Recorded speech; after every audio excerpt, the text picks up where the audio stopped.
Welcome everyone to our webinar, Employment-Related Supports and Interagency Referrals for Immigrant Clients.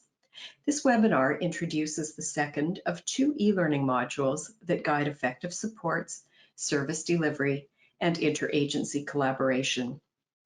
Our goal today is to inform you about the e-learning module content and how it can support service delivery. We encourage all settlement and employment service staff to take the e-learning module, including those working with BC SIS clients. The e-learning module will be posted on the AMSA website at the end of March. It can be taken individually or as a group. It's an accessible, cost-effective training tool to use for experienced or new staff and at staff meetings. We will email webinar participants a link for registration as soon as it's available. There's no cost or fee to take the e-learning module. Coming up in the webinar, I'll share an overview of the workshop structure and content. In addition to giving you an overview of the e-learning module and some highlights, we're fortunate to have two guest speakers with us today. My name is Laurie Cameron, and I'm the AMSA Provincial Integration Program Manager. I'll be guiding today's webinar. I work on sector support projects for the BC Settlement and Integration Services Program, or BC SIS, which is funded by the BC Ministry of Jobs, Economic Development and Competitiveness. Our guest speakers today are Shannon Bakey, Regional Manager, Community and Labour Market Services for North Island Employment, and Larry Chan, Senior Manager of Employment Programs at Mosaic. Thank you both for joining us virtually today as we comply with social distancing. AMSA's multimedia specialist, Con Eraslan, is handling the technical side of the GoTo webinar. Julie Ship is ready to help with any technical issues. We have a large group participating today with more than 130 registered from a wide range of organizations across the province. We really appreciate your being with us. I'm speaking with you from the AMSA Burnaby office. We wish to acknowledge that the land AMSA works from is on the unceded territories of the Musqueam, Squamish, and Tsleil-Waututh nations. We gratefully acknowledge the financial support of the province of BC through the Ministry of Jobs, Economic Development and Competitiveness for this webinar, as well as the e-learning module that it introduces. The webinar today is delivered by AMSA. AMSA is a province-wide association that strengthens over 75 member agencies and other stakeholders serving immigrants and building culturally inclusive communities. We provide the knowledge, resources, and support they need to fulfill their mandates. For more than 40 years, AMSA has provided opportunities for the settlement and integration community to exchange knowledge, build connections, and engage with a unified voice. With a BC-wide perspective, AMSA works to address emerging issues and build capacity for the BC settlement sector. Visit our website, amsa.org, for a wide range of resources, including Migration Matters info sheets, quick links, webinars, e-learning modules, and recent publications. The link to this webinar will be posted there within about 10 days. Today's webinar presentation will be 60 minutes with additional time for questions and answers. We'll finish by 3 o'clock. Our agenda is divided into 3 sections. I'll provide context and a synopsis of the new BC SIS e-learning module, and I will include some highlights of the module content. Larry will discuss the qualities of effective referrals and best practices in successful interagency referrals. Shannon will share insights about interagency collaboration. We will have one Q&A session after all of the presentations are complete. So on that note, let's do our first poll. Please tell us about the services that you deliver. We're interested in knowing if you are a BC SIS service provider, other settlement services, Work BC service provider, other employment services, or if you work in language training. Please go ahead and enter your responses now. Click on the type of services that most closely reflect your work. I'll wait just a few moments for the responses to come in. Okay, it looks like we have our responses in, and we have a large number of settlement and BC service providers. Looks like about 74% are settlement services and about 26% are employment services. So thank you for your input on that poll. And let's go to our second poll now, please. Tell us about your role within your organization. Please click on the response that most closely reflects your position. Tell us if you work in senior management, if you're in middle management or a supervisory position, if you're frontline staff, or if you are some other capacity at your organization. Please go ahead and respond now. And it looks like, according to our poll, 75% are frontline staff, 17% are middle management, and 4% are senior management. So it's wonderful to have all the frontline staff with us today. Thank you. Thanks for your inputs there. As I mentioned a few moments ago, my name is Lori Cameron, and I'm the AMSA Provincial Integration Program Manager. I work on sector support projects for the BC Settlement and Integration Services Program, including e-learning modules and webinars, and I'm going to start the content of our presentation. I'd like to express my appreciation to all of you who have joined us today. As a result of the COVID-19 situation, many agencies have reduced services, suspended non-critical services, or even closed temporarily. Many people are required to take time away from busy offices and client services and practice social distancing, which can be isolating. One way to stay positive and enthusiastic about the future is through new learning. Webinars and other e-learning can help us feel connected and productive. The content of today's webinar is very much for more normal times. It's forward-thinking to when we can return to regular work and client services. When that time comes, effective referrals and interagency collaboration will be more important than ever. Many agencies rely on referrals, which are vital to positive client employment outcomes. Meanwhile, I hope today's information and guest speakers are a source of knowledge and inspiration. We're all intent on achieving positive, sustained client employment outcomes. BC Settlement and Integration Services help clients achieve positive outcomes over time. In the short term, this includes better access to services and resources, including Work BC and other labour market programs. This improves clients' ability to enter or stay in the workforce and provides a sense of community connectedness and belonging. Long-term outcomes are improved prospects for economic prosperity, reduced reliance on social services, and full participation in BC society. Newcomers are supported to stay in BC permanently and contribute to an economic growth. Interagency coordination and referrals for appropriate services contribute to these positive outcomes. Employment-related supports and interagency referrals are important for immigrant clients. For most newcomers, employment can be a source of empowerment, inclusion, and stability. Employment can help newcomers learn about the Canadian workplace, culture, and language. Unemployment or underemployment can be detrimental to the well-being of individuals and their family. Immigrant clients looking for work each have unique requirements and may need support from several different organizations. Referrals between agencies can help attain settlement and employment objectives. However, newcomers can face challenges navigating the complex network of services delivered by federal, provincial, and community-based organizations. The e-learning module we're introducing today and its companion module both offer guidance on service delivery approaches and best practices. There's an interesting history behind the content for the e-learning modules, which originated with a training series called the Immigrant Employment Collaboration Project. In 2015-16, two provincial ministries jointly developed resources for settlement and employment service providers to build support for immigrants in BC. The project was guided by a steering committee that included IRCC, service provider organizations, governmental representatives, and a consultant. Together, they developed a series of PDF training resources designed to improve employment outcomes for immigrants. They offered guidance on service delivery approach, best practices, and collaboration among service provider agencies. These original materials had excellent content.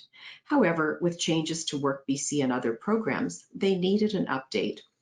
AMSA led a project to review and revitalize them with input from experts close to the front lines of service delivery. In 2019, an advisory group was formed to review the original resources and identify updates, especially in view of the Work BC changes. The group included representatives from the Work BC and settlement organizations that appear on this slide. They included ISS of BC, KCR in Kelowna, North Island Employment Foundation Society Work BC, Mosaic, Open Door Work BC, WCG Services Work BC, and Options Community Services. The team included our two guest speakers today. The advisory involved governmental representatives from the Ministry of Jobs, Economic Development and Competitiveness, and Social Development Poverty Reduction. We acknowledge each member for their hard work and contributions. The group reviewed the materials, recommended changes, and suggested ways to organize the information in a user-friendly way. They provided input on the process to refer newcomer clients for employment services. AMSA carried out the updates and redesigned the materials completely, giving them life as two new interactive online e-learning modules. The first e-learning module of this two-part companion series was introduced in January 2020 and is available on the AMSA website under the Resources tab. The module we're discussing today, Part 2, will be available around the end of March. We suggest that you take Part 1 first because Module 2 expands on concepts that were introduced in Part 1. Topics in the first module include cultural impact on attitudes toward employment, newcomers and the importance of work, ways to establish and maintain client trust, an introduction to client needs assessment, and building and maintaining knowledge of services to facilitate appropriate referrals. The second module explains what interagency referrals are, why we make them, and examines best practices for successful referrals. It builds on knowledge of employment services, including Work BC. It discusses the importance of interagency collaboration in managing the immigrant client referral process. The e-learning module will look different than the presentation you see today. It includes interactive elements like navigation menus, voice narration, questions for discussion and reflection, quizzes, 2 case studies, and some downloadable resources. If you take the workshop as a group, for example, at a team meeting, you can discuss the questions for reflection together. The module is a great onboarding tool for new staff, and it's equally helpful for experienced staff. There are 14 sections in the module, which will take the learner about 2 hours to complete. It's self-paced though, and there's no time restriction. After finishing the module, you can access a certificate of completion to track your professional development hours. As a point of clarity, a webinar like the one you're watching now is very different than the e-learning module. The webinar is a synchronous activity, which takes place at a set time and at a set pace. There's some interactivity through the polls and the Q&A. An e-learning module is very different because it's asynchronous with no set time for the learning to take place. It's an online workshop. You have the freedom to learn at a convenient time, place, and at your own pace. It's very cost effective because there's no charge to take the module. If you're an employment service provider, you may wonder why you would need to make an employment-related interagency referral. We use the term employment-related referral because a client may require supports that are not precisely employment services. However, without these supports, it will be difficult for a client to achieve their employment objectives. For example, it may be difficult for a client to look for work when they're worried about finding housing, school for the kids, or if low English language skills are a barrier to employment. An employment services organization may not be in the best position to support the client in these areas, and you will need to refer your client to another agency, such as a settlement organization. If you're a settlement worker, you may wonder why information about employment-related supports is relevant for you. A settlement priority for your client may very well be to find employment. While your organization may provide employment-related supports like mentoring, networking, or employment or credential assessment counseling, your client may be eligible for additional, more tailored services. It may be appropriate for you to make a referral to Work BC or to another program. Many factors shape each client's needs. For example, culture, language abilities, age, family status, education, work experience, employment situation, immigration status, and the length of time in Canada. Employment-related interagency referrals are necessary when a client needs a service that your organization is not able to provide, and you've identified that the service is available at another organization. The client is best served through a referral to the agency that provides the service. Interagency referrals are not always straightforward. They require a thorough assessment of your client's employment-related needs, awareness of services available in your community or region, and an understanding of which services your client is eligible for. Each newcomer's requirements to benefit from a referral process are unique and may be complex. Effective interagency referrals rely on collaboration and service coordination between referring and receiving organizations. You have an essential role in managing the immigrant client referral process. When making a referral, what can you do to help to make sure your client's needs are met? Some fundamental best practices can guide service delivery approach and ensure effective planning, delivering, and follow-up on a client referral. At this point, I'd like to invite Larry Chan to speak about the qualities of effective referrals and corresponding best practices. Larry is Senior Manager of Employment Programs at Mosaic. He began his career as a career counselor working with the severely employment disadvantaged. He has managed programs for youth, older workers, multi-barriered clients, and immigrants. He worked for several years as the manager of Vancouver Northeast Work BC. Larry has a unique perspective on bridging services between settlement and employment services providers. He has a BA in psychology and a diploma of education in guidance counseling, both from UBC. Larry combines his education with over 30 years of experience in the employment service field. Please go ahead, Larry. Good afternoon, everyone. Hopefully you can hear me. I believe most of you know Mosaic, the organization I work with. But for those that don't, Mosaic is primarily known as an immigrant serving organization that provides services throughout BC, but primarily in the Metro Vancouver area. What some people may not know is that Mosaic is also a provider of employment programs. Particularly, we are a contract holder for Work BC centers in 4 catchments in BC. They include the Vancouver Northeast, as Lori already mentioned. We also hold contracts for Delta, South Surrey White Rock, and Surrey Cloverdale.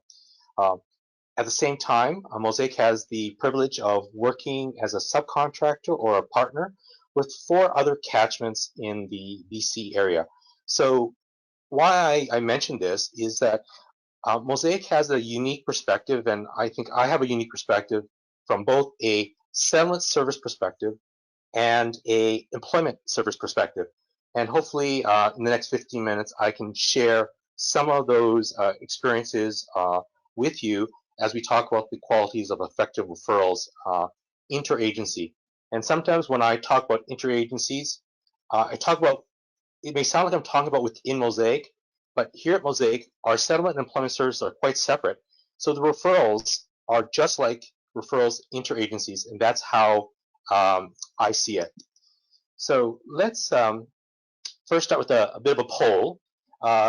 And the question is, how would you describe your referral relationships with other settlement or employment agency, depending on your perspective? Most of the people online today are from settlement, about 70–75% of you. So describe your relationship with employment agencies. And for those that are employment agencies, what is your relationship with settlement agencies? And in particular, your referrals. So I'll give you a few minutes to respond. So let's take a quick look at the poll results. It looks like many of us have some good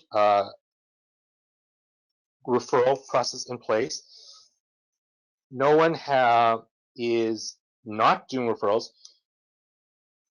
But looking at this, I think our goal is to continue to improve our referral process so that we move to a more smooth process referrals, and ideally where referrals move both ways. Let's go to the next poll question. So again, which of the following best describes your agency's referral relationships with settlement or employment agencies, depending on your perspective? So again, let's look at the results. It looks like a good number of the people online today are providers of both settlement and employment services, and that they may account for the earlier poll results where it showed that we have some very good relationships as it comes to referrals. There are a few where there is minimal or maybe no relationships, and part of the purpose of this presentation and the e-learning is helping us to develop better relations with settlement organizations or employment organizations, depending on your perspective, and as a result, to improve the quality of our referral relationships. So let's go into looking at these qualities. So the qualities of effective interagency referrals. If you look at the e-learning, you'll see that there are different qualities that have been identified as being important to effective interagency referrals. Regardless of what your current relationships with other agencies are, it doesn't matter. These are the qualities that we're looking for. We'll drill down over the next few minutes on the different qualities, but the one quality I want to focus on is the top left corner, client focused.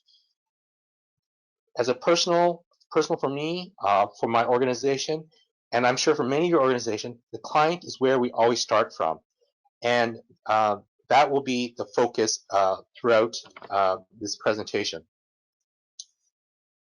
Now, effective immigrant client referral process always begins with questions.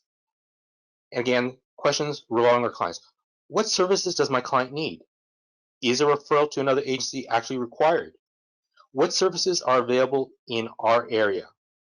What can I do to help with this referral process? These are all questions you as a settlement worker or you as an employment counselor will ask before you decide to refer to a colleague in another agency. I'd like to focus on one of these questions, which is a referral to another agency required? This, I find, is one of the toughest questions to answer, regardless if you're coming from the perspective as an employment counselor or as a settlement worker. We like to think that we or our organizations have the ability to help every single person that comes through our door. But it's okay to say we don't know everything and that we, in fact, could benefit from relationships with other organizations, as Lori had mentioned earlier in an earlier slide. For example, in our Work BC centers, very early, we realized we could not work with temporary foreign workers very effectively because the Work BC policies would not allow us to provide services beyond self-serve services. So we relied heavily on our colleagues in the settlement sector to work with our temporary foreign workers. Similarly, our settlement workers who do some employment work as part of their IRCC contracts were only able to provide some very basic services and quickly realized that there was a rich set of resources in programs such as the Work BC programs where they can access things like job start supports, training, and other things well beyond what is available to the typical settlement worker. So the first thing in an effective immigrant client referral process is to recognize you need other people to help your clients. We'll come back to this slide later. This referral process is a process. In order to apply these qualities, I'm going to look at this in stages. In fact, 3 stages. The pre-referral, before you actually send your client to another organization, when you actually interact with another agency and you actually make a referral, and what happens after the referral. Let's look at some of the best practices here, starting with the pre-referral best practices. So again, always focus on the client. For an effective referral to happen, you need to be aware of what's out there. Hard to do because there's so many programs coming online and changing. Part of it is being aware of what's out there. And part of that awareness is also recognizing we don't want to duplicate what somebody else is doing already. But sometimes what may look like a duplication is not actually a duplication. Speaking to my colleagues in settlement, I know that you help your clients with resumes. And when you're looking at say a work PC center who also does resume writing, you may say, well, why do I need to send them there? Well, although they will do many of the same things that you may have helped them with, they will have a focus from an employer perspective. They'll customize the resumes for the employer. They'll give them access to job boards, to things like job starts, job developers, many things that maybe you as a settlement worker don't have the resources for, time for, or the training for. So keep that in mind, that we want to be aware of what services out there so that we could take advantage and not duplicate. But at the same time, we want the relationship to be reciprocal, because employment centers could also benefit from the work of our settlement colleagues. Looking at during the referral process, what are some best practices? Again, going back to some of these qualities, always focusing on the clients. We need to focus on the trust relationship between the two organizations. Very important. We also need to understand the eligibility requirements, which is tied to things like understanding the policies and the need for confidentiality. I want to pause to talk about a very specific example that I've heard so many times from my colleagues in settlement who refer clients to WorkBC centers, and I'm hoping that there are some WorkBC center staff out there, and you can take some of this back to your colleagues at the WorkBC centers. Quite often, our people in settlement would refer clients to WorkBC, and then the WorkBC staff will say, oh, well, I'm sorry, your client is not eligible for services at WorkBC. Specifically, I'm talking about the situation where a client has a 9 at the start of their SIN.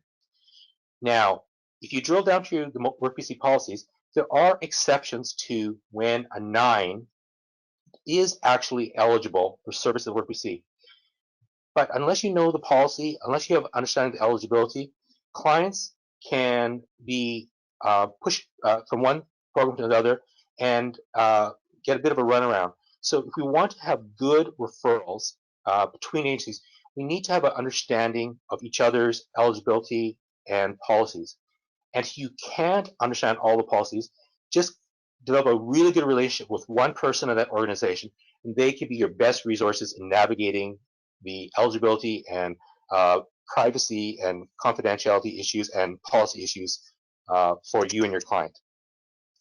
And again, looking at the next stage, once you've determined that a referral is in the best interest of your client, that you've now made a good referral, we're looking at how do you work with them. So now we've done the handoff to the other agency.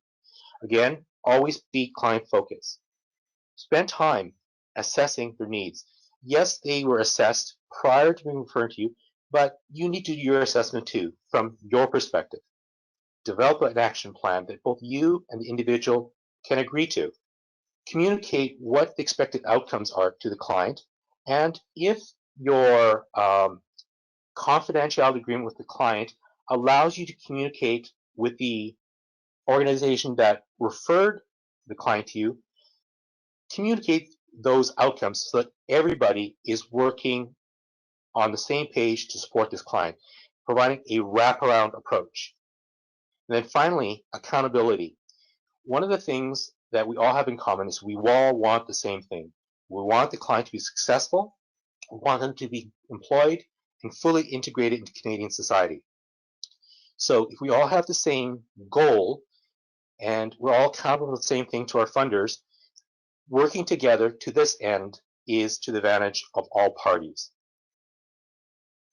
So when this happens, all those qualities are implemented, and we apply this to this process of referral, and we begin to answer those questions we asked at the beginning, and we see what a successful referral process looks like. This is our goal, that in the end, we will have established and maintain trust with our clients, but also trust with the agencies that we've referred to. That's really important. I mean, we can all think of examples where we referred someone to another agency, and that agency perhaps didn't provide the best service, or perhaps didn't provide a timely response, or didn't follow up and communicate what with outcomes. Those kind of things erode the trust relationship. But if you do those things, you build a wonderful trust relationship that will benefit our clients and help to achieve our mutual outcomes. Successful referral process will again involve assessing the client needs, using the knowledge that we have of both settlement and employment services to give the clients the resources and tools they need to be successful. And if we can do this in a timely, effective way, we will be successful. And as I've said again, the whole thing about sharing about outcomes, accountability will serve everyone well. Coming back to Mosaic for a moment, I mentioned that because Mosaic is both a provider of settlement services and a provider of employment services, such as WorkBC or career paths or skills training for employment, we have a unique perspective and ability to do referrals. But just because we have the relation doesn't mean we don't have our problems. We are constantly having to examine ourselves. Are we providing timely service? Are we knowledgeable about the services of our colleagues in our other departments? It's a continuous process that you have to do, and it may look like it's difficult to do because there's so much to be aware of. If you can do only one thing, my recommendation is find one person. If you're a settlement worker, find one employment counselor, maybe at a WorkBC center, where you can develop a relationship with. If you're a WorkBC employment counselor, find one settlement worker at a immigrant serving organization. Doesn't have to be Mosaic. It can be any one of the many immigrant serving organizations in BC, and develop a one-to-one relationship with that person. They will be your best resource. They will be your best friend when it comes to developing and having effective client referrals from settlement to employment. So those are some of the things you'll learn from the e-learning modules, and some of the things that I wanted to echo from the experience that I've seen and I've had for both being a provider of settlement services and a provider of employment services. Thank you very much, Larry. We know that effective referrals are built on solid interagency relationships. Clients are best served when different agencies work seamlessly together, and I appreciate the way that you were able to address that in your presentation. Our next guest speaker, Shannon Bakey, has expertise in this area. I'll welcome Shannon to take over now, and she will introduce herself in a little more detail. Hi, everyone. Thanks so much for registering for today's webinar, and I'm really looking forward to a great discussion as well during our Q&A. My name is Shannon Bakey, and I'm the Regional Manager for Community and Labor Market Services for North Island Employment Foundation Society, also known as NIAFS. With offices in Campbell River and Port Hardy, we've been delivering employment services, including WorkBC employment services, to the Vancouver Island North region for over 30 years. And over the past 11 years, I've had the pleasure of working with NIAFS in numerous capacities and feel very fortunate to be able to create meaningful partnerships built on collaboration and trust, ultimately supporting the work we do with clients and contributing to building strong, healthy, and resilient communities across the North Island. To reiterate Laurie's point earlier, the information today is presented, is meant to highlight opportunities for interagency collaboration in times of regular operations, I recognize that this is not the case currently as we work hard to contain the COVID-19 pandemic. Our hope is that you will leave with a few takeaways that you will be able to incorporate into your daily practice once things return to regular operations, whatever they may look like going forward. In an increasingly complex society and service delivery world, there is no silver bullet when it comes to supporting clients and community, and no single entity or agency can possibly have all the answers when it comes to working with clients and where they're at, and ultimately creating sustainable communities. This work requires a collective effort and genuine collaborative approach. And Larry touched on some of this through his presentation as well, and certainly recognize, the collaboration between interagencies. And, as a result, that builds strong interagency collaboration and partnerships, and that are built on really solid structures and tools, and ultimately trust. So when we're talking about interagency collaboration, it's really important to note that working together and what looks like it falls along a continuum or spectrum when it comes to the formality, intensity, commitment, and really depends on the nature of the relationship as is shown here on this slide. Working together could be something as simple as networking, or could be more complex like a formal partnership. And no collaboration or partnership is the same. So really what works in one situation, agency, or community may not work in another, even if they are very similar. Working together and collaborating requires a tremendous amount of time, resources, and commitment from those involved. And there really has to be buy-in from all levels of leadership, including the most senior leadership. So when we look at interagency collaboration, we really look at building on each other's assets and coming at it from a strength-based perspective.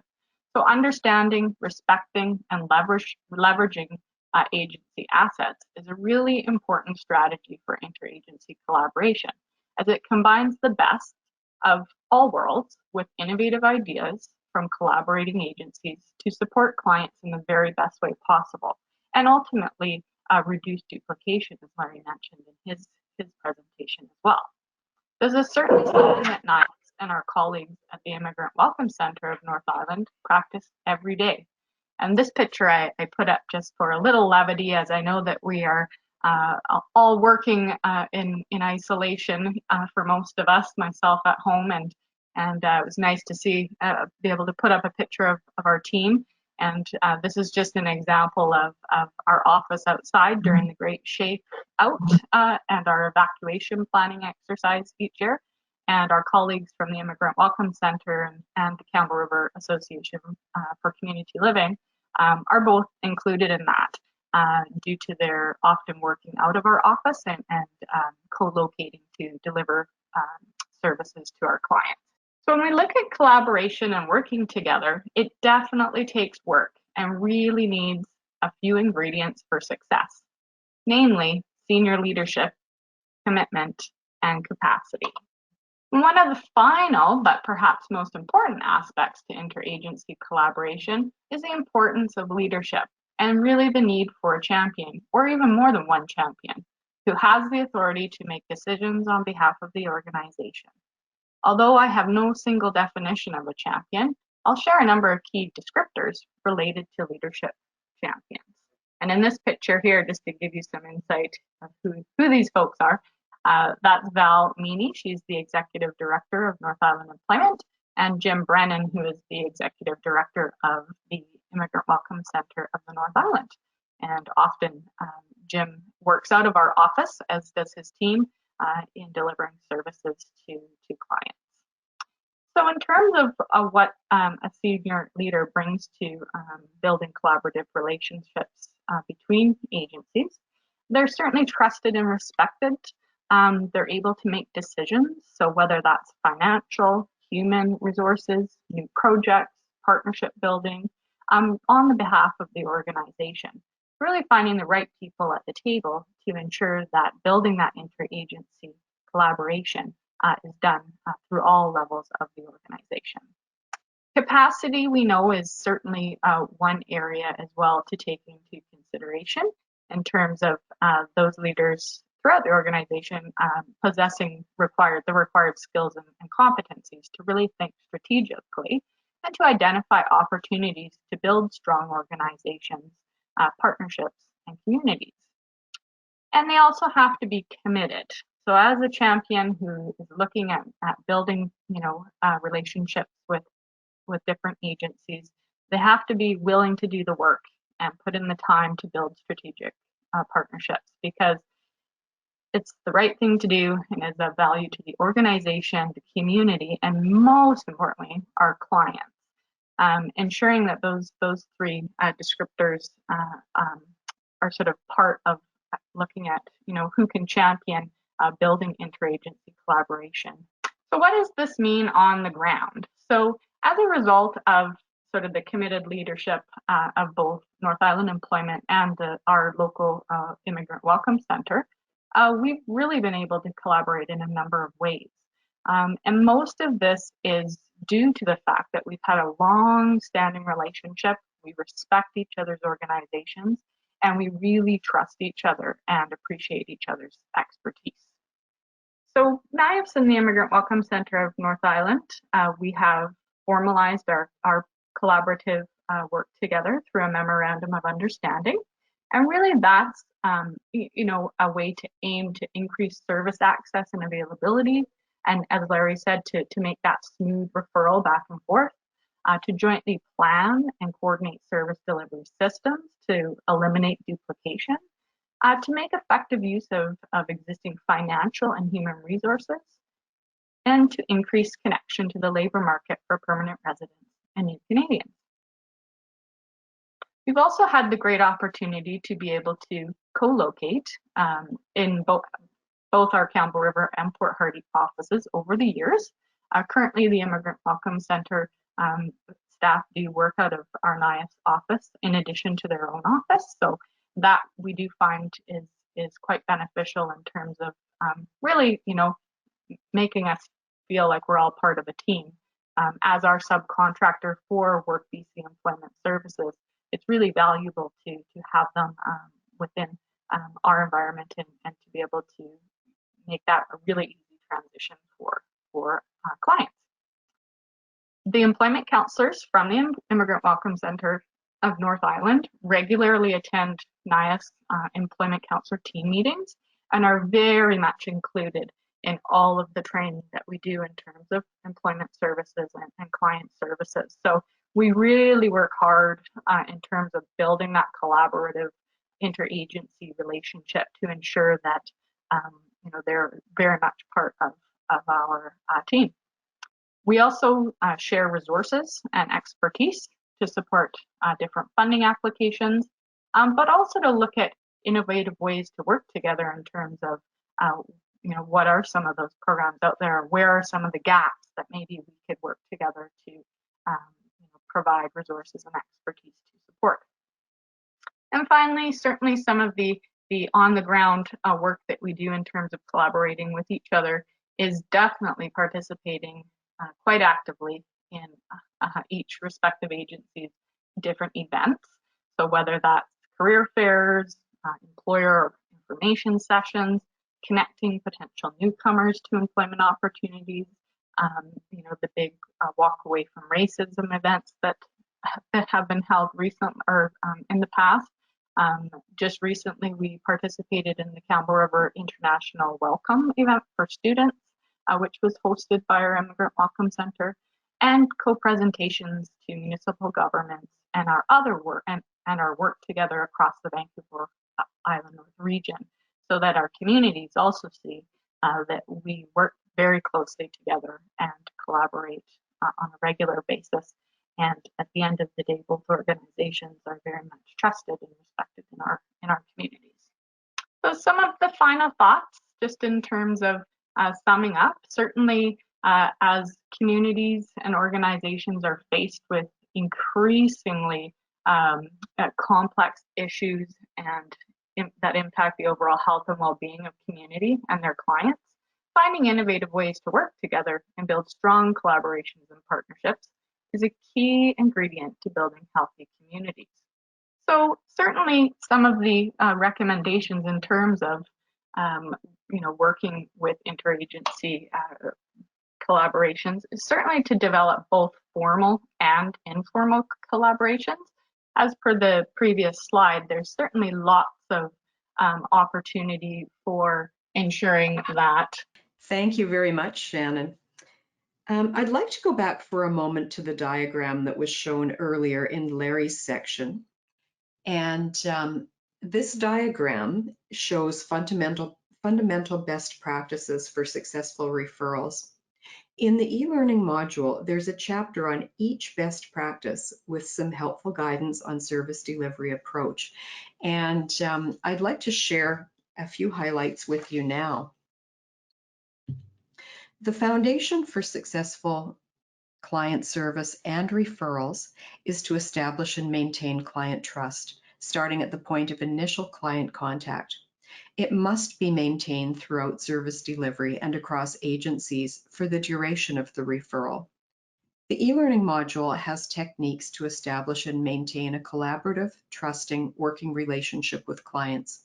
Some examples are listed on the slide, and I realize that it's not possible to go through them all now because that would take too much time, and probably nobody can read that quickly. But there's a lot of information about this in the e-learning module, and I think you'll find it very interesting and helpful. Remember that an important part of building trust is to always follow confidentiality protocols that respect and protect client information. The client needs assessment process is part of a collaborative relationship that identifies employment barriers, needs, and the ways to support the client moving forward. A detailed assessment considers many employment readiness factors. The e-learning module includes and explains a downloadable immigrant client assessment checklist that helps settlement and employment workers identify their clients' employment-related service requirements, confirm if your organization provides these services, and determine if a referral to another service provider is necessary. The checklist can be really helpful, and it is a generic checklist that supports but definitely does not replace your organization or program's existing assessment documents. It's an extra tool that I think you may find very helpful. Successful referrals require enough information about a service to be sure it's a good fit for your client. The e-learning module has a section on services for immigrant clients in BC, quite a big section. It describes settlement services through IRCC, settlement employment-related services in BC through the Ministry of Jobs, Economic Development and Competitiveness, and of course Work BC. And there's quite a bit of detail on Work BC, although there's much more depth in the Work BC e-learning module that we launched last fall. You can help with the referral process by making sure that it's timely and effective. We know that employment is essential for most immigrants. They may have financial concerns and need to find work quickly. Delayed labor market attachment can lead to declines in workplace skills, income, social status, and overall well-being. Unemployment or underemployment can have a profound effect on security, so a rapid connection to employment services is vital. A supported referral is likely to be an effective referral. Supported means referral of a client to another program or organization and helping them engage successfully in that program or service. Be sure that the client knows where to go, how to get there, who to talk to, and stay connected with the client throughout the process. It's fair to say that letting go, in a sense, referring clients to other resources that can help achieve their goals, is part of accountable services. It's not always easy, but it can be the best way to help a client make progress. Accountable services are transparent and understandable. Explain the steps in the process and potential outcomes. Help the client understand what to expect and encourage their own very active participation and effort. This empowers and it sets realistic expectations. Client feedback post-referral helps review and improve the process. Services are not just about helping newcomers find employment. It's about finding and maintaining viable employment. Your client may need coaching to help maintain employment and resolve workplace issues. Those unfamiliar with the Canadian workplace may need help understanding the expected workplace behaviors and how to fit into the organizational structure. They may benefit from coaching on workplace communication, etiquette, teamwork, and workplace relationships. Job sustainment supports can contribute to successful outcomes. Before we get to the Q&A session, I'd like to remind you that the link to the new e-learning module will be posted on AMSA's website just as soon as technical production is complete.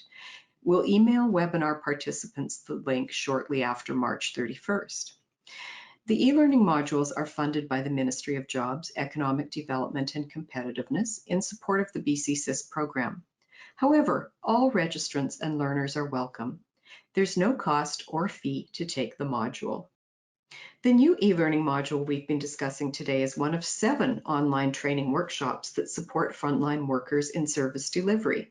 And going all the way back to the beginning, they include refugee mental health, BC employment standards and workplace safety, pathways to permanent residence for temporary residents, diversity and inclusion training, BC employment services, which is highly relevant in the context of referrals. And with so many settlement workers joining us today, it would be really helpful for you to take that full module and learn in depth about Work BC services and eligibility.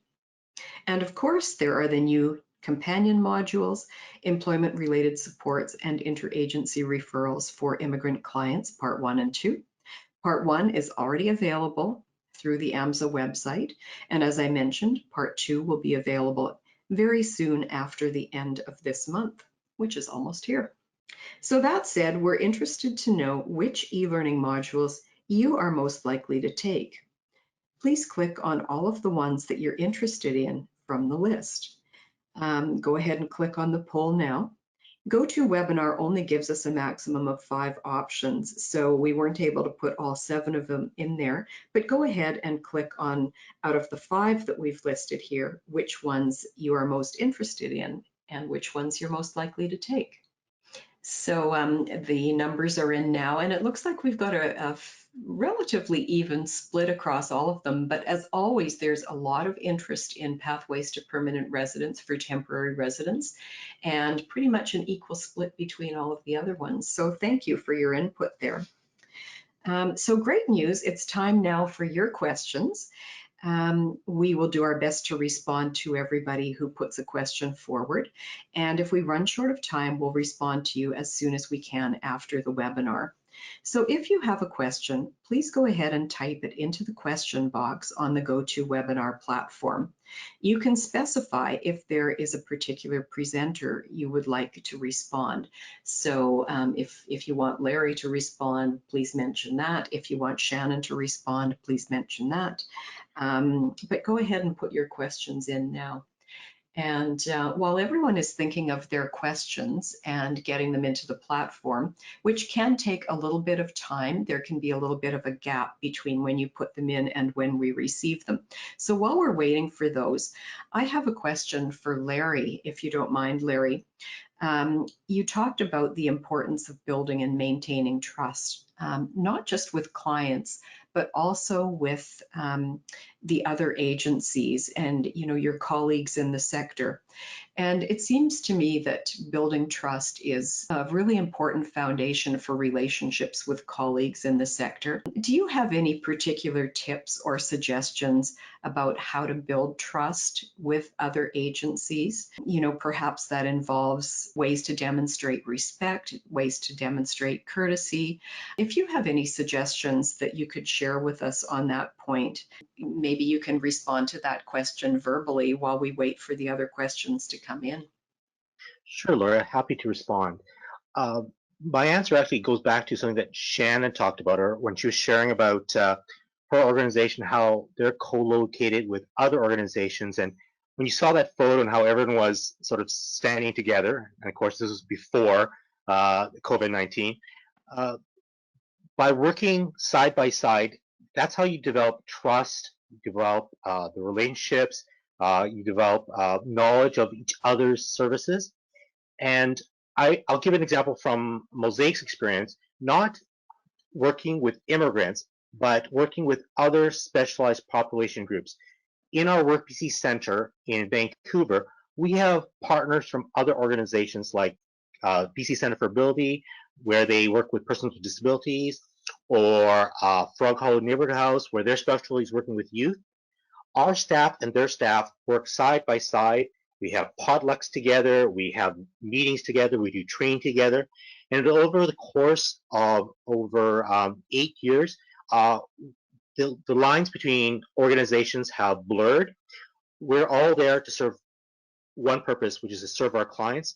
And that's probably one of the best ways, is working alongside people from other agencies to do that. We may not always have that ability to co-locate, but for me, that was the best thing we ever did, was to have staff work in the same location, serving the same clients. Thank you. That's a great point, Larry. I appreciate your sharing that. I think something that can be so important is getting to know the real human faces that are behind the other programs, whether it's, for example, career paths for skilled immigrants, just as one example that comes to mind, or BC Settlement and Integration Services, or an IRCC services provider.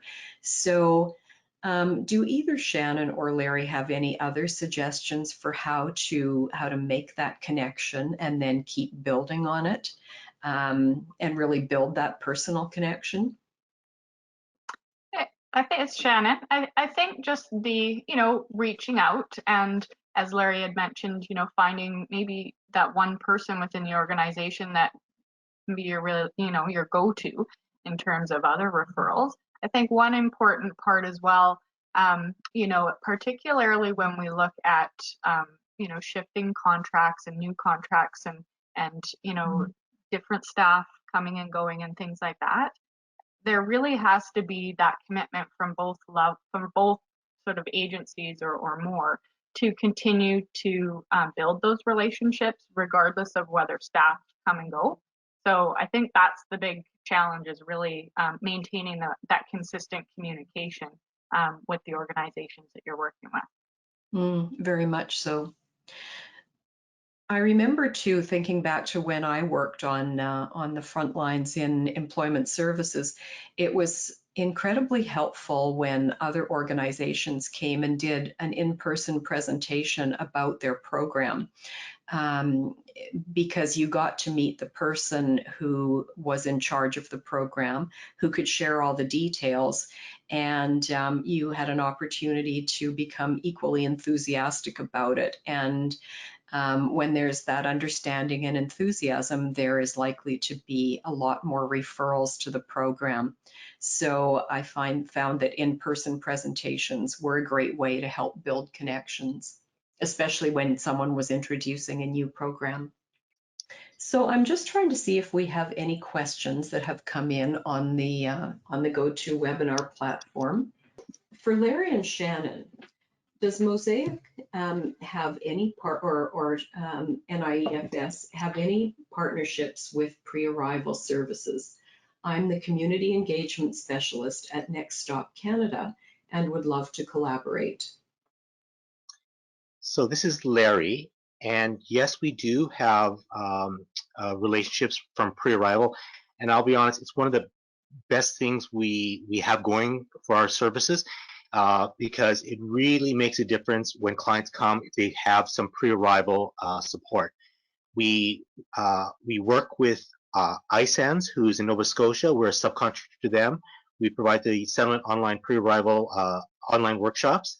And we are a subcontractor for Planning for Canada, which is another pre-arrival service, primarily for people coming from India and the Philippines.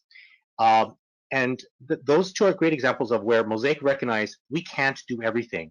iSense is very good at doing online learning. Planning for Canada was very good with having people in country. Those are things that Mosaic couldn't do. So in working in a collaborative relationship, we were able to leverage the strengths of each of the organizations.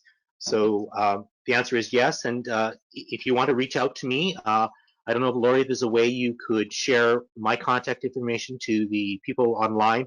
Happy to talk to anybody about anything. All right, well, I don't see any other questions coming in from our audience at this point.